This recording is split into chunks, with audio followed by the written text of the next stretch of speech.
Le parrain du bac au Sénégal devrait être le premier bachelier noir sénégalais, Abdoulaye Seck Marie Parsine. Mais notre pays ne canonise pas ces monuments historiques.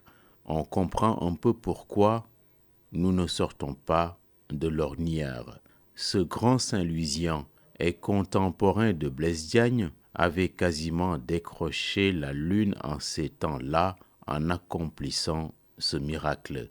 L'amour et la passion des études ne se sont pas asséchés. C'est l'éducation nationale qui n'arrive plus à se réconcilier avec la rigueur, l'excellence, le mérite, la qualité. Tout s'est mis à l'envers, ça va dans tous les sens. La marchandisation de l'éducation est la triste réalité. Pour chacun des candidats, il faut tout de même souhaiter bonne chance ainsi que des sourires aux lèvres au bout des évaluations. Mais quand arrive le temps du bac, il apparaît comme une forme de sagesse que de penser à toutes ces cohortes que le système a perdues et dont on ne retrouve plus la trace. Les taux d'échec scolaire sont insupportables au Sénégal. Les déperditions phagocytent la société. Celle-ci commet une erreur fatale en méprisant ses enfants en situation de déscolarisation. Rarement récupérés, puis oubliés dans le long voyage de la vie, ils deviennent un fardeau pour tous après avoir été les visages du gâchis. Le malaise de la jeunesse vient en bonne partie de cet aveuglement. Il y a le bac, il y a le ressac et il y a la débâcle. Tout est lié et tout s'enchevêtre. Agir pour la prochaine génération est une lucidité. Ne penser qu'à la prochaine élection est une sorte de folie. La plus grande politique consiste à investir sur les personnes, mais pas de chance. Le champ de ruines politiques s'en mêle continuellement les pinceaux. Les campagnes électorales obsolètes et sans incarnation ne touchent plus les cœurs ni ne parlent aux tripes.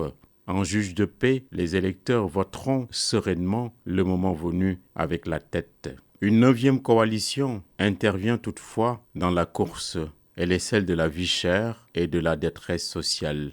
Elle vaudra son pesant d'or. Concours de banalité et manque d'imagination, disait-on, les leaders charismatiques et les talents d'estrade de jadis sont à présent une denrée rare. Le pays s'est retrouvé avec 165 députés et si on vous dit qu'il n'était que 2 avant l'indépendance, le tandem Blaise Diagne-Lamine Gueye était iconique. C'étaient des monstres sacrés qui pouvaient transformer le plomb en or. Le pouvoir législatif n'était pas pléthorique. Il n'y avait pas de chambre d'enregistrement qui faisait passer les textes comme lettres à la poste. Les honorables députés avaient bonne presse, ils étaient assez fous pour confondre l'intérêt général avec leur propre intérêt. Les mœurs ont changé, pourquoi alors se risquer à scier la branche sur laquelle on est confortablement assis, s'asseoir et danser sur un volcan, c'est jouer à se faire peur. L'arrestation des éléments de la force dite spéciale n'a pas beaucoup rassuré les citoyens. Elle a ajouté de la psychose, de la paranoïa et beaucoup de zones d'ombre. Une évasion et un suicide présumé ébranlent le personnel pénitentiaire. Son dévouement n'est pas ici en cause.